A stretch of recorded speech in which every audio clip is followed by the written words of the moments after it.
আজ নিয়ে চলে এলাম দারুণ স্বাদে টেস্টি মুখরোচক ডিম ললিপপ।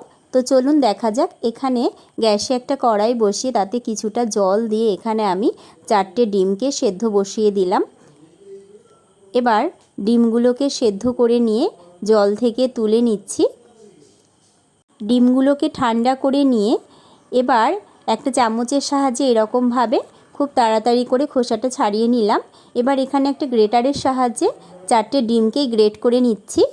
এবার এই গ্রেট করা ডিমের মধ্যে দিয়ে দিলাম 2 চামচ বেসন, দিয়ে দিলাম একটা বড় সাইজের পেঁয়াজ কুচি, ঝালের জন্য কাঁচা লঙ্কা, ঝালটা আপনারা পছন্দ মতোই দেবেন, 1 চামচ আদা কুচি, 1 চামচ রসুন কুচি, 1 চামচ জিরে গুঁড়ো, সামান্য একটু হলুদ গুঁড়ো, স্বাদ মতো নুন, হাফ চামচ লঙ্কা গুঁড়ো। এবার সমস্তটা ভালো করে একসাথে করে জল ছাড়াই কিন্তু মেখে নিয়েছি।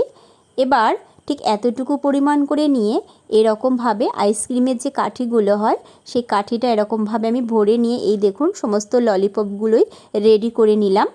এখানে একটা ডিমকে ফাটিয়ে নিয়ে ভালো করে কুসুম আর সাদা অংশটা মিশিয়ে নিলাম।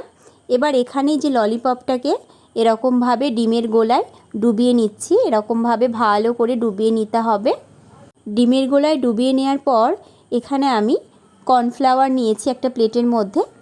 কর্নফ্লাওয়ারে কোট করে নেব, তাহলে কিন্তু ললিপপগুলো একদম সাদা সাদা দেখতে হবে। এই দেখুন এখানে আমি সাদা তেলে ভেজে নিচ্ছি।